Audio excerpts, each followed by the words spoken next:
Hello and welcome everyone to this Warcraft replay. This is going to be the first of a best of three from the IET semifinals. This is going to be the second half of the semifinals.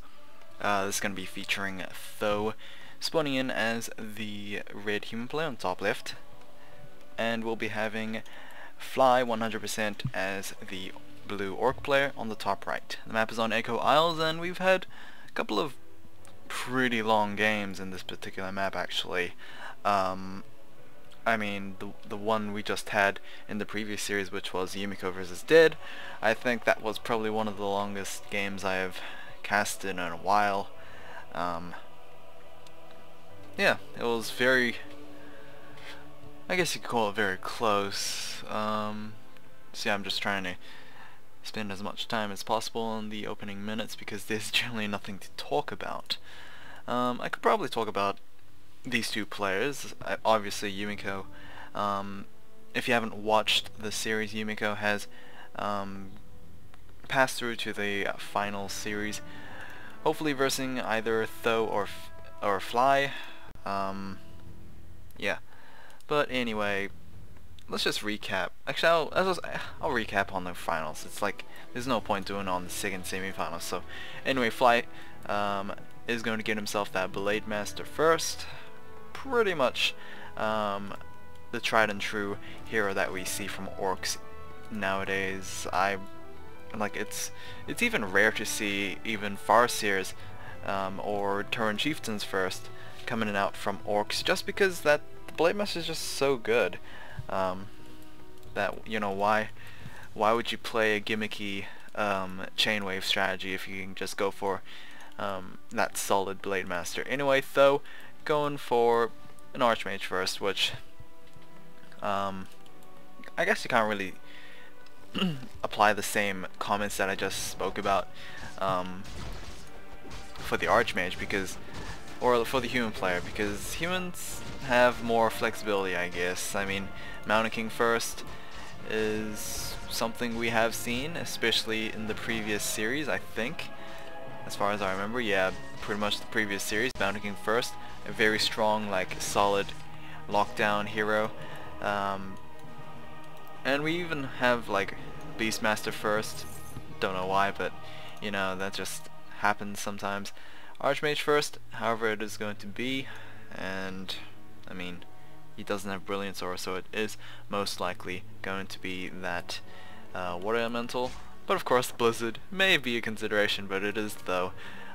He rarely uses Blizzard against orc units. He will tend to use it against undead when, like, its elementals are completely useless and they seem more counterproductive than anything else. But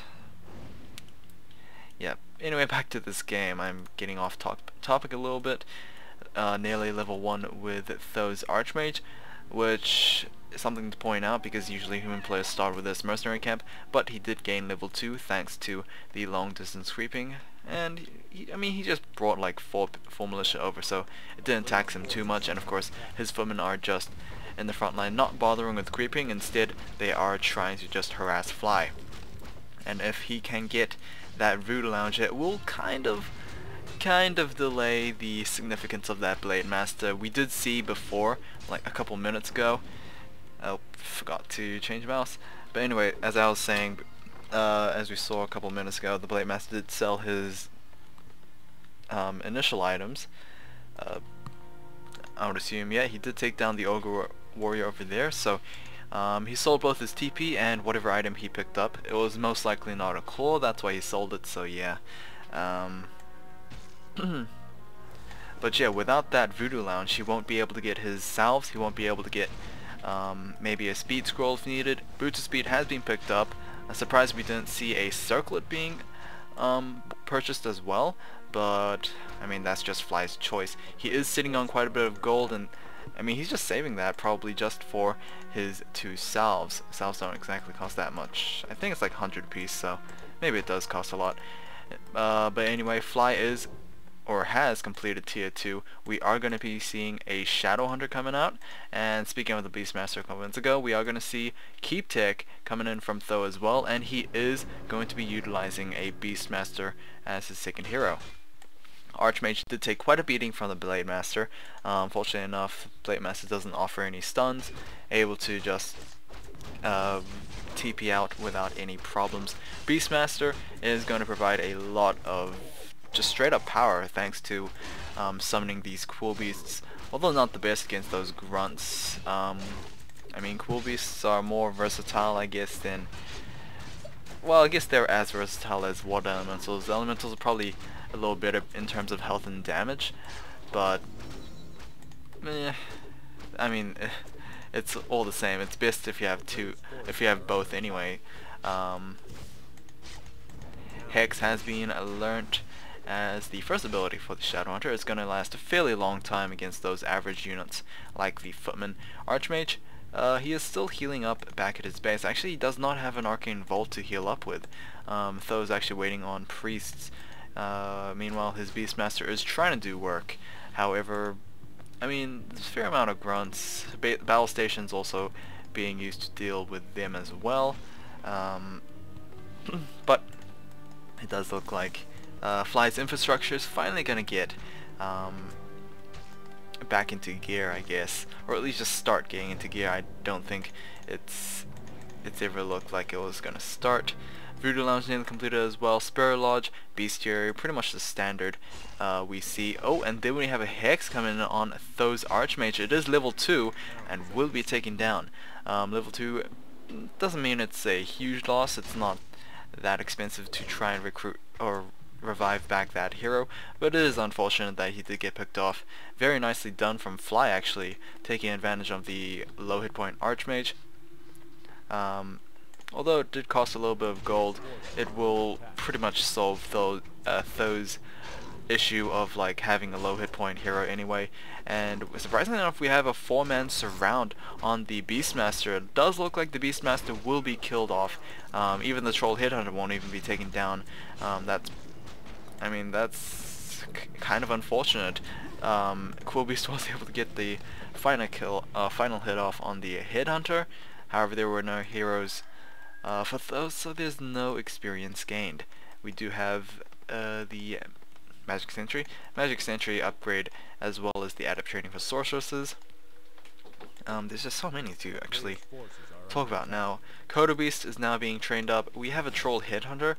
I mean, it is rather uncommon to see Troll Headhunters, even nowadays. I mean, like a couple months ago, I guess, or maybe even like 10% of the games these days, we do see Headhunters, but you know, not in masses, not in like the Lordo's scale of things. We do see like 1 or 2 in every comp.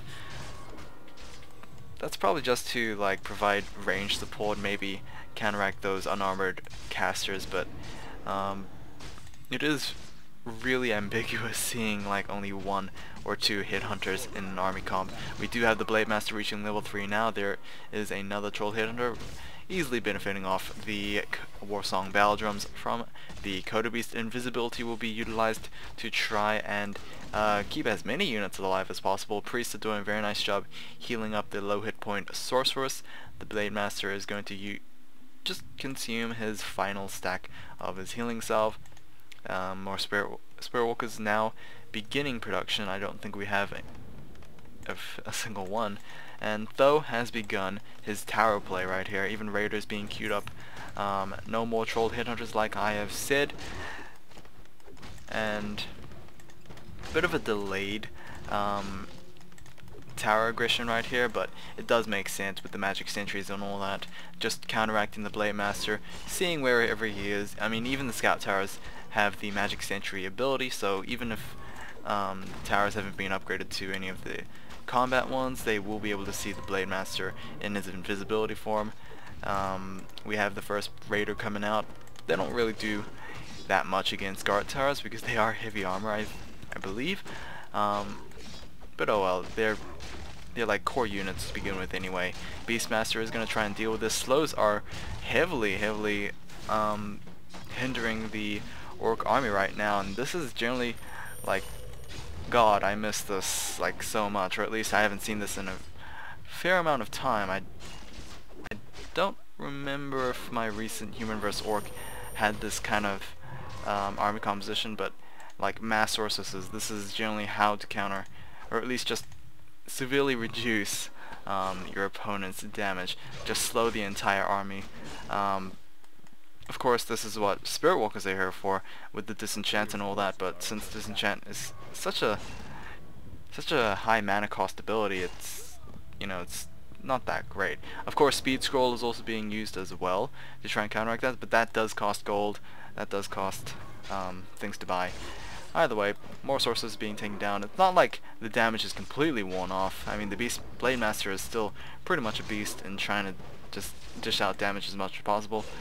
But yeah, this, I think Fly will eventually be worn out, but good ensnare on the Beastmaster, and he is going to be trying to chain up those snares. Oh wow, very big hit, crit actually coming in from the Blade Master.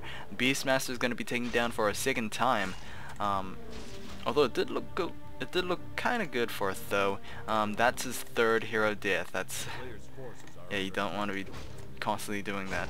Blade Master is eventually going to get out of control. I mean, he already is, but he's very close to level 4. Level 2 crit chance would be absolutely devastating. And yeah, probably just have to leave though into doing how he deals with Fly right now. And Fly just pressing on his advantage. He does have somewhat of a map control. He is going to take down the marketplace creep camp and nearing his level 4 on his Blade Master, very close to level 3 on the Shadow Hunter as well. So what's Fly gonna do? Fly's probably just gonna do same thing as usual. I mean, he does have some resources, or not some, but like a lot, so he could consider a Fortress Tech, but we don't usually see that coming in from Orc players unless they're going something fancy like Wind Riders or something. So I would not imagine him doing that. I mean, there is a possibility of him expanding. He does have an option to do that. He could clear out the bottom right and claim that gold mine for himself. We do have an Invisihawk from the Beastmaster as well as the Sorceress, just scouting out. And of course it does have True Sight, so we'll be able to see the Blade Master in his Windwalk form. Level 3 has been gained on the Shadow Hunter, and one more kill away for the Blade Master level 4 as well. Oh, Cool Beast has been spotted, and it will be ensnared and taken down immediately. Oh, I see. Kodo Beast as well as the Shadow Hunter will be victims of a couple of illusions. Of course, this Shadow Hunter is known to be an illusion, so it doesn't really take that much to kill. Tome of Retraining. Okay, I'm going to eat my words very, very slowly, because though looks like he is looking to Blizzard against an Orc player. Oh dear. I don't generally like being wrong, but it does look like I am going to eventually be wrong. But of course, Blizzard, very good ability to try and just defend your base. I mean, it's a great zoning ability. It keeps your opponents away, otherwise they will be taking a lot of just raining ice. And let's see this coming into action. No elementals are going to be spawned here, as level 2 Blizzard has been trained up. Of course this can easily be stopped by the Hex coming in from the Shadow Hunter, but he needs his mana to try and just heal up his entire army. Right now Fly looking pretty good. He is forcing the Archmage to TP out. The Archmage is at half health. Mass Focus Fire coming in from those sorceresses. We do have a couple of Spellbreakers as well. Ensnare, obviously, as you've seen a couple of times already, will be able to interrupt that Blizzard cast. And, well, he can't, well, he could do it before because of that, what was it, because of the invulnerability potion. But now, more ensnares, Blade Master just constantly on that Archmage.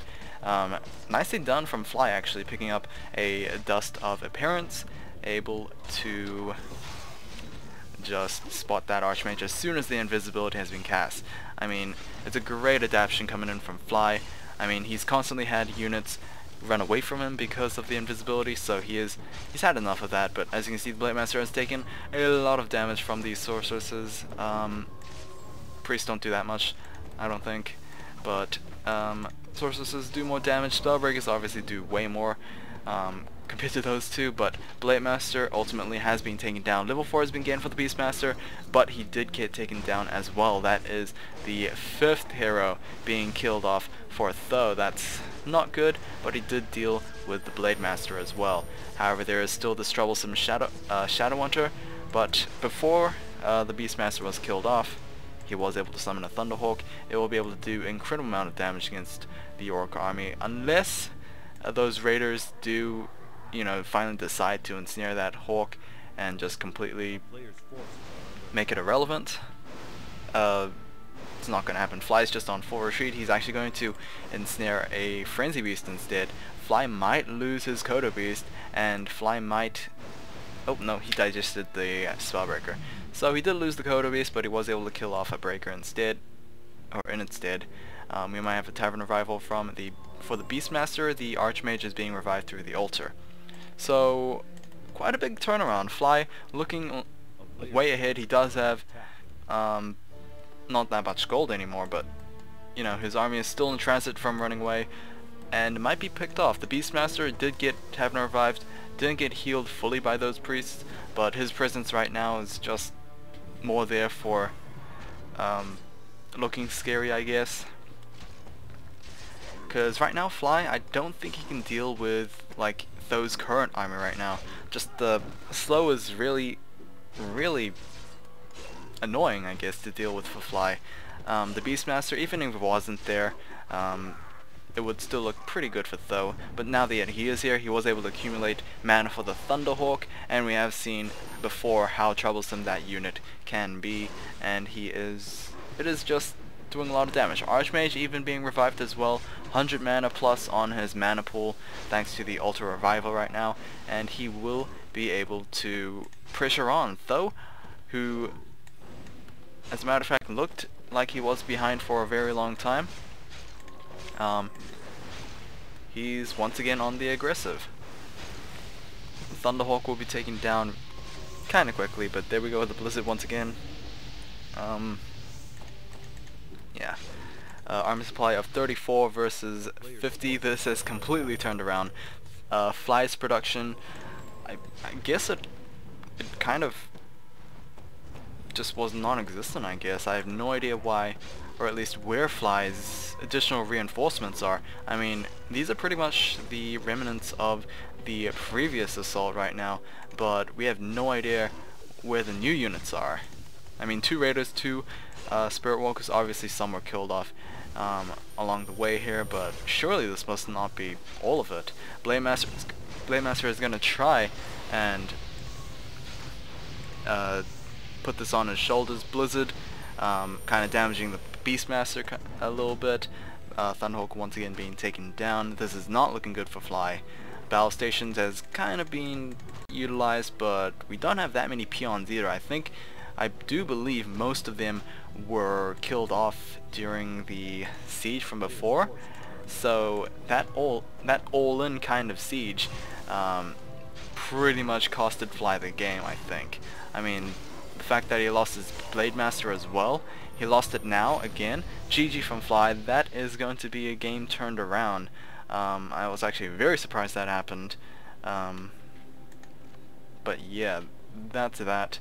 Though, just, I mean, look at that. He lost 5 heroes, but he still won. That was interesting, I guess. I do apologize. I kind of casted kind of rushingly. That's because I need to be somewhere. So I will be casting game 2. Maybe there will be a game 3. Who knows? As soon as I get back. So I'll see you guys then. See you next game.